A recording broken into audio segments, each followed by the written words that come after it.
Hello, everybody. I am Drew Duncan, and this is the Sync 57 Sports Show. Plenty to get to today. We're going to be talking a little bit about, obviously, the shoulder check from patbev. We're going to be talking about Ben Simmons and his quote about the Philadelphia 76ers crowd upon his return back to Philly. And in addition, we're going to be discussing a little bit of the college football playoff. Nothing new there, really, for the most part, other than LSU moving up. Surprisingly to me, though, USC now sitting tight at number 6. So we'll be discussing that as well. All right, let's get into it. First of all, the shoulder check. Pat Beverley ejected for the shoulder check. So, and first of all, I don't get it. He was like, I'm a foxhole guy. Whatever the hell that's supposed to mean, my man. The only thing I've ever known about foxhole is there are no atheists in foxholes. Quote from Pat Bev, I'm not going for that shit. Obviously, it's unfortunate that it happened on national TV, but you know me. Regardless of what's going on, I'm a big fan of protecting my teammates. I'm a foxhole guy. I put on the jersey and I commit to a team. I commit to a city, and it's kind of my motto. I'm a foxhole guy. Very unfortunate situation, though. End quote. As for Reeves, he said, I really didn't see much after I got hit in the nose. I thought I was bleeding, so I was on the ground. And when I did turn around, I saw Pat had my back, which I love. Everybody on the team is the same way. If it was him, we would have done the same thing for him, end quote. Now, of course, this all came from when Ayton got on top of Reeves, and when he rocked him, he stood over the top of him. There was no foul called for that. And then we saw the end result, and that was Pat Bev going, all right, bro, fine. Nobody wants to do anything about it. I'm going to do it myself. Kind of like the old Mike Tyson situation. People remember the ear bite, but they don't remember the headbutts that were coming from Evander Holyfield. Tyson had told the refs about it on several occasions. The ref chose not to do anything about it. Tyson said, okay, bro, I'm warning you. I'm going to do something myself. So he went for the ear. Then he went for the ear again. That's when it came off. Kind of that situation, right? Look, man, I don't have a problem with what Pat Bev did. Not in the least. Look, you have to look at it like this, man. It is a team. And this is a team that has been spiraling now for a while. Not making the playoffs and the poor start this season and losing to the Warriors the way that they did at the beginning of the year and the things that have kind of gone on since then. And, LeBron riding the pine and, more resting and injuries and all this other stuff going on with all this basketball team. And the fact of the matter is simply this. They are looking for anything to ignite themselves. They have got to get something going. And the fact of the matter is, this could be it, but I doubt it.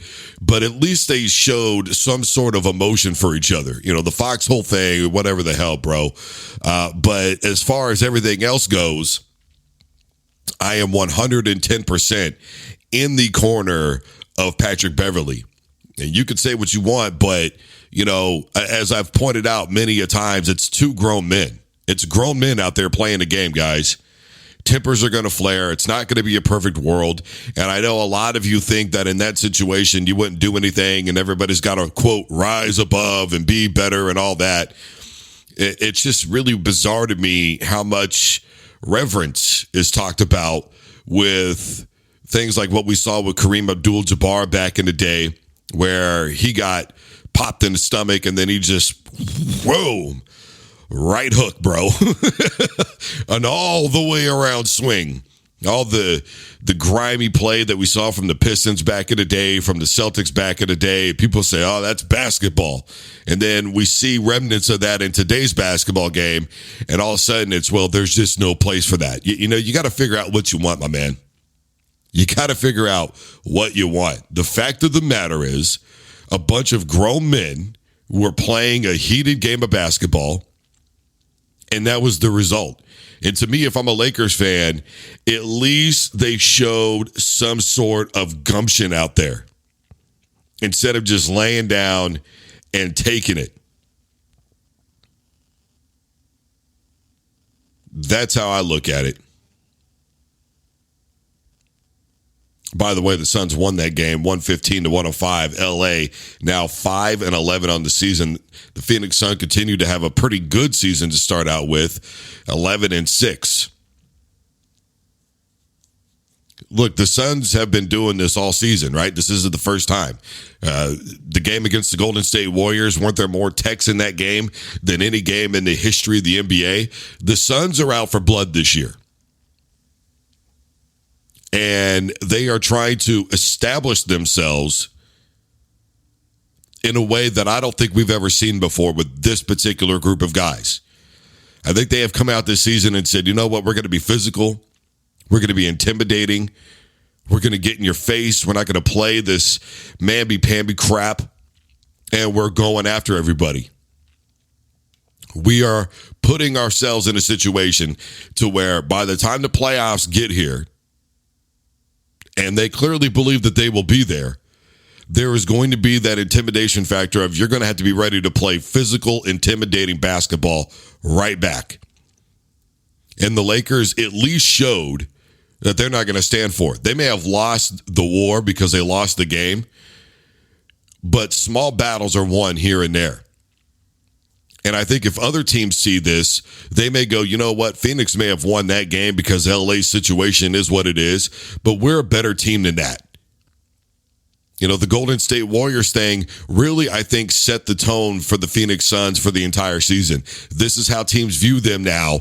And so this is what we're going to see from the Phoenix Suns. I said, you know, a couple of days ago when that whole thing came out with the Warriors, well, a while back, I should say anyways, that particular set of games between Golden State and Phoenix was going to be entertaining on every level, but the Phoenix Suns are shaping up to be one of the more entertaining teams in basketball this season. Do I think they'll go to an NBA final? No, but I'm going to tell you what, you know you're going to have to scratch and claw your way there against them right now, at least is the way that it looks, if they should happen to make the playoffs. It's still a long season. A lot of basketball left to be played, but I do like the tone that the Phoenix Suns are setting. We are going to be in your face. We are going to make things happen. We are going to make you a reactionary basketball team, because when you become reactionary, you are now not yourself. We are in control of everything that is happening. Don't forget with that game against Golden State, even though Klay Thompson was yelling 4 rings, who won that game? They are winning the wars. It may look like they are losing the battles, but they are winning the wars.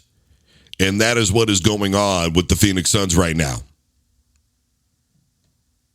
That is what is going on with them. And I love it. I like it a lot, as a matter of fact.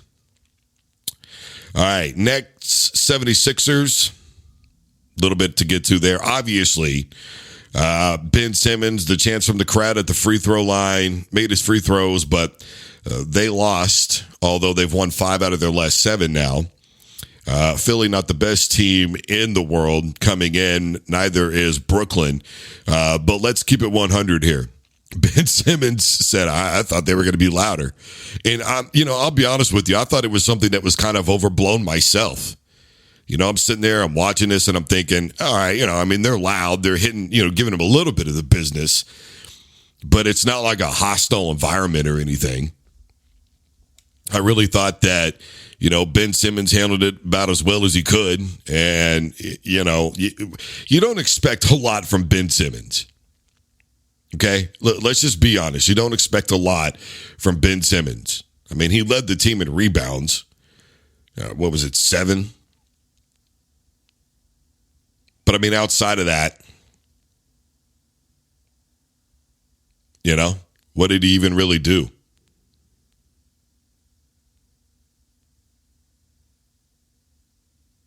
So, the assist game was there pretty good. He had 11 on the night. But, I just look at this and I just think to myself, Ben was on point. The crowd really wasn't as hostile as people made it out to be. It's really no big deal when all is said and done, and it's to be expected. People wanted him traded. They wanted him gone. They got what they ultimately wanted. Some of my homies are very big Philadelphia 76ers fans, including the homie P-Dub. Shout out P-Dub. But I got to tell you, I watched that game and I thought, the end result, I think, is what's going to matter here. Not necessarily the stats of Ben Simmons unless he played absolutely out of his mind, which he really didn't.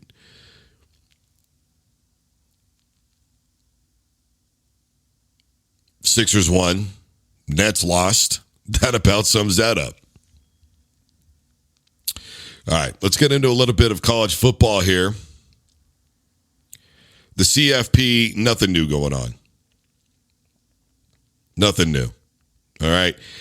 We knew that nothing was going to happen that was really any different in the top four.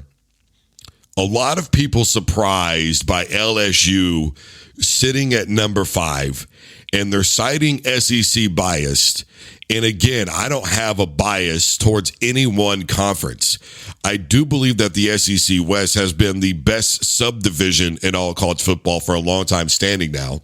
The SEC as a whole has been just about as average as any other conference in all of college football, if you ask me.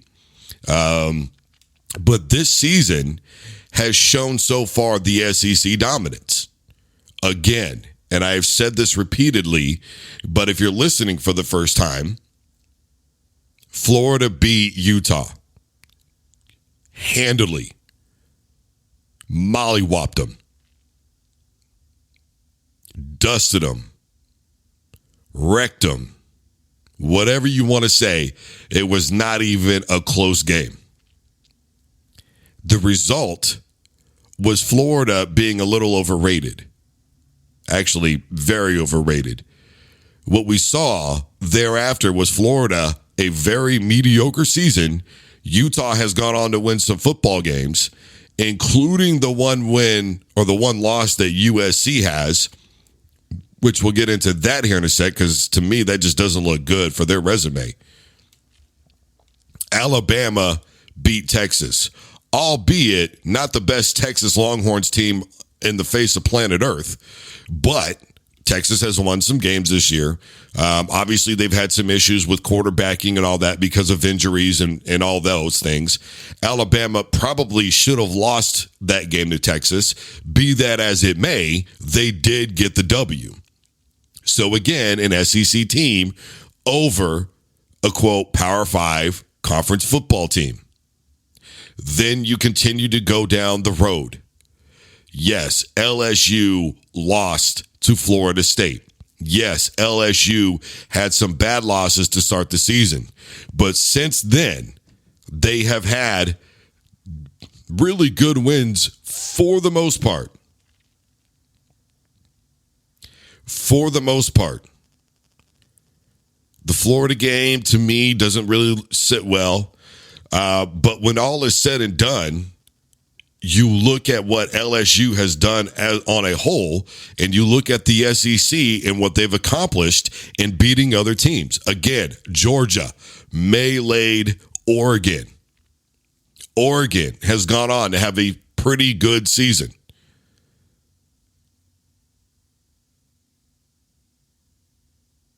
But it hasn't sat well with me, the losses that these other teams have had.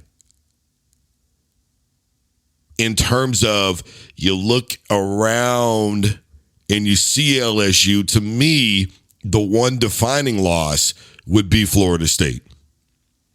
Not even the other one, just Florida State. But right now, LSU has put themselves in a prime position because if they go on to win the SEC championship, I'm telling you right now, they're going to be there. Obviously, because Ohio State and Michigan, that's going to take care of itself. I don't see USC closing out the season. And even then, as I stated before, Lincoln Riley has been in the CFP and very unsuccessfully so. Now, of course, Brian Kelly has been too. with Notre Dame getting stomped out. And Brian Kelly was no better in the BCS. All the coaches that I've talked about, all the teams that I've talked about, Brian Kelly was no better in the BCS. They got ran through by Alabama. People are saying he's got a better roster of talent. This team is figuring themselves out right now. Is it fair for a 2-loss team to get in? If they do, look, man, the SEC has earned the reputation for a reason. Outside of Clemson, since 2006, where can you look to find a national champion? Ohio State one time in the college football playoff. And Nick Saban even took responsibility and said it was my fault. I prepared the guys like it was a bowl game instead of a playoff game. Preparation is key. The way you prepare for one game is not how you should prepare for another game. And Nick Saban took all that on himself. And even then, don't forget Alabama was up really big in that game to begin with. Ohio State, hell of a comeback in that game. I mean, we're looking at less than a handful of champions outside of the SEC. LSU's won a title. Alabama's won a title. Georgia's won a title. Who else has even been close? Outside of Clemson, who's been in the college football playoff multiple times and in the championship game gotten beat down, right? Everybody wants to talk about the wins that they had. Outside of Clemson and Ohio State, what has anybody else done? It has all been Bama, Georgia, LSU. They carry that reputation for a reason. Again, I believe the team with the best chance to beat Georgia in the college football playoff is Ohio State, specifically because of the prolific offense. I don't think that the defense is really good enough that if the offense doesn't perform well against a team like Georgia or even maybe an LSU at this juncture, that they would be able to win that football game. They're going to have to be solely reliant on their offense to get everything done. Do you really think USC could beat Georgia? Do you really think TCU could beat Georgia? What they are looking at is they believe that LSU could beat Georgia. They believe that they could beat Georgia not only in the SEC championship game, but again in a college football playoff. The negative to all that will be if that ends up happening. And I do mean if it ends up happening that LSU beats Georgia in the SEC championship game, unfortunately, they are going to put those teams on opposite ends of the bracket. And so we could potentially see, again, 2 SEC teams in the college football championship game. Now, do I like that? Hell no, I don't. That is boring football. It's repetitive football. It's time to move on football. I'm sick of Nick Saban. I wish the guy would retire so that way everybody else had a chance consistently. Folks, by the standard he set, this is a down year for Alabama, and they've only lost a couple of games. Think about that for a moment. A lot of people going, I can't remember the last time Alabama lost more than one game in a season. Think about that for a moment. By the standard that has been set, this is a down year. This is the type of year that I, as a Syracuse fan, would love to have. I would love to be sitting at 9-2 right now, 10-2. I would love to be sitting at 9-2 and potentially going to play for an ACC championship and getting a big bowl game. I would love that. It's not happening. My dad was a huge Nebraska fan. Over the years, I can, Nebraska fans in general would love to be sitting at 9-2 right now with potentially the opportunity to play in the Big Ten championship game. There's a lot of them out there that would appreciate that. So start thinking about those types of things before you start wrecking Alabama, before you start talking bad about the SEC. Start thinking about those kinds of things. There are plenty of teams out there that would give anything to be in this situation, and they're not.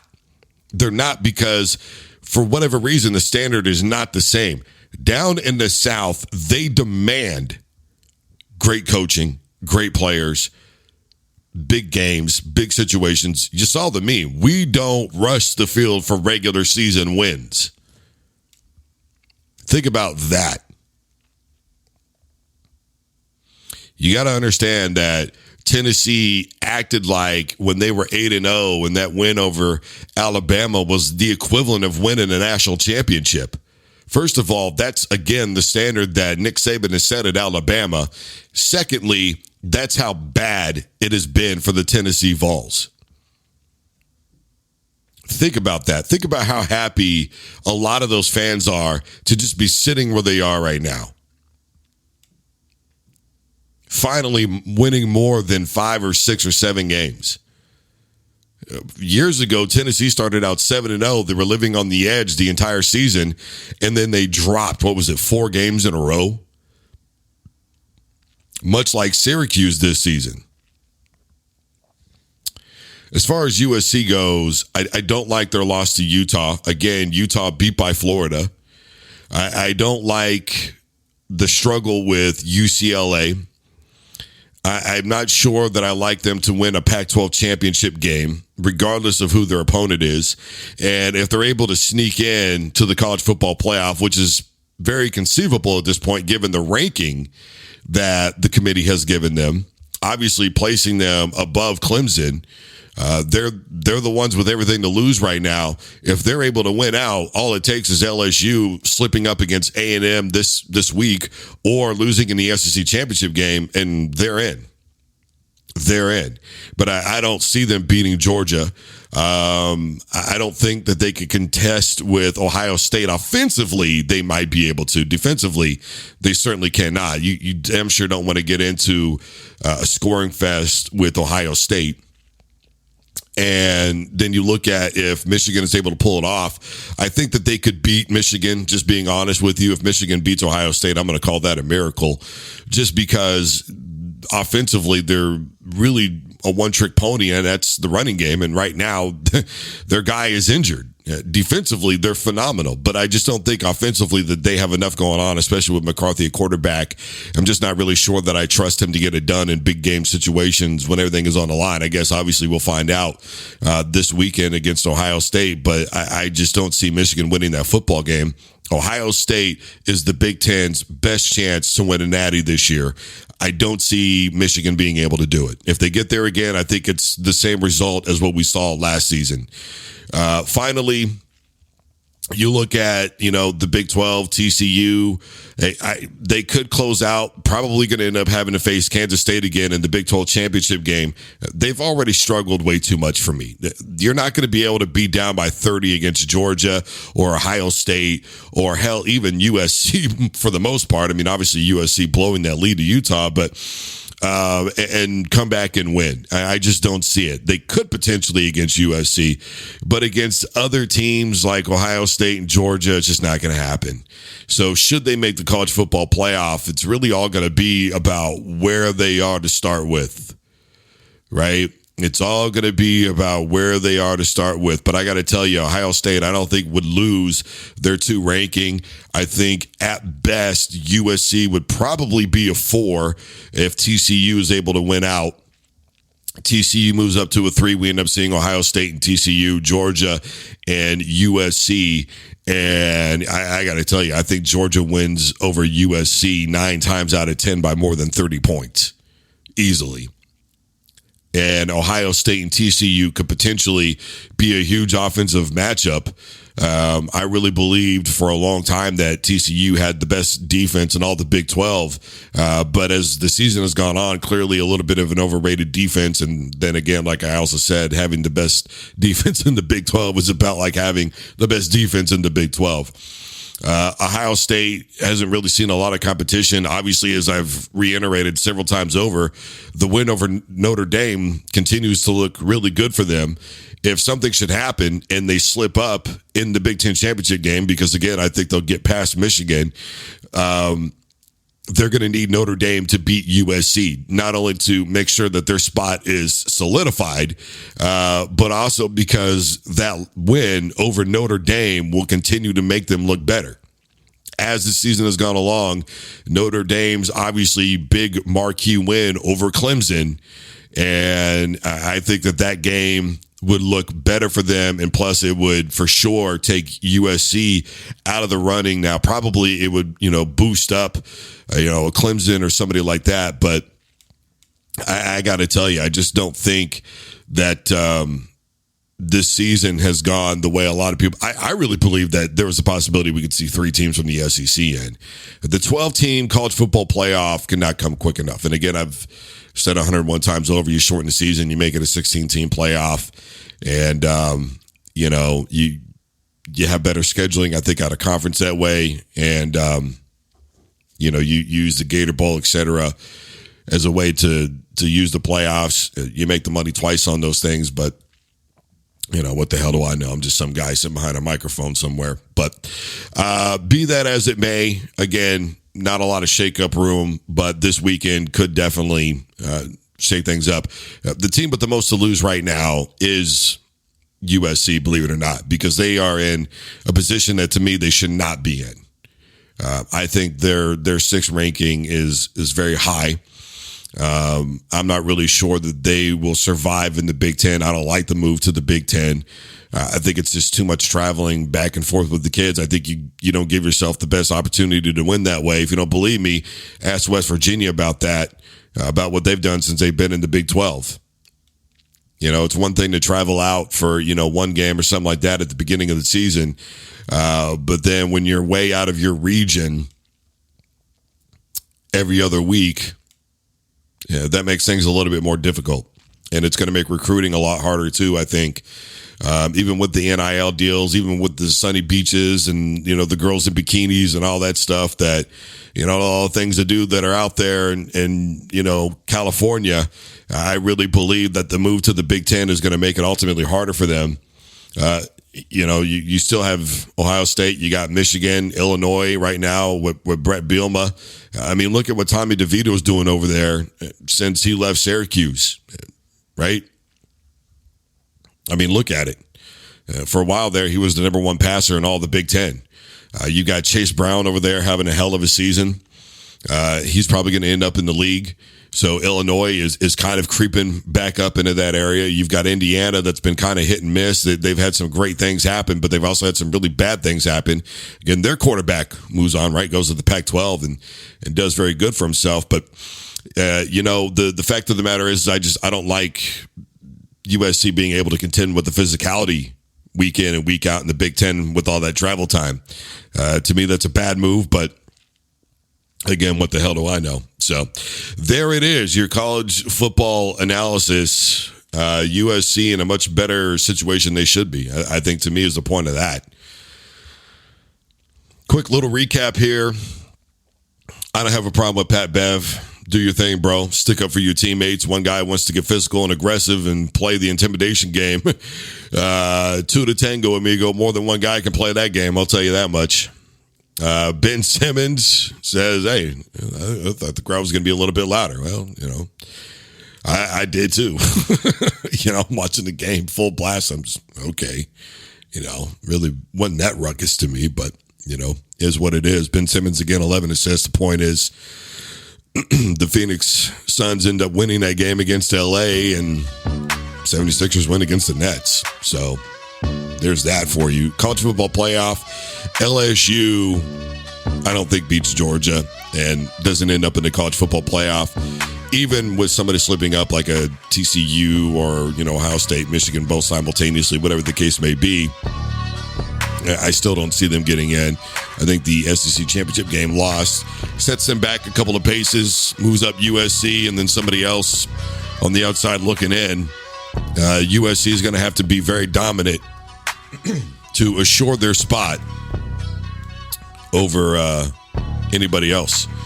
And, I think the Big Ten championship could still be open for grabs. I think that game, regardless of who ends up there, Michigan or Ohio State, they could slip up. But if you're the Big Ten and it's going to be anybody, you want it to be Ohio State, again, because of the win over Notre Dame, and you want Notre Dame to beat USC by any means necessary. Doesn't matter. 1 point, 20 points, doesn't matter. You just need them to win that game. Knocks out USC indefinitely.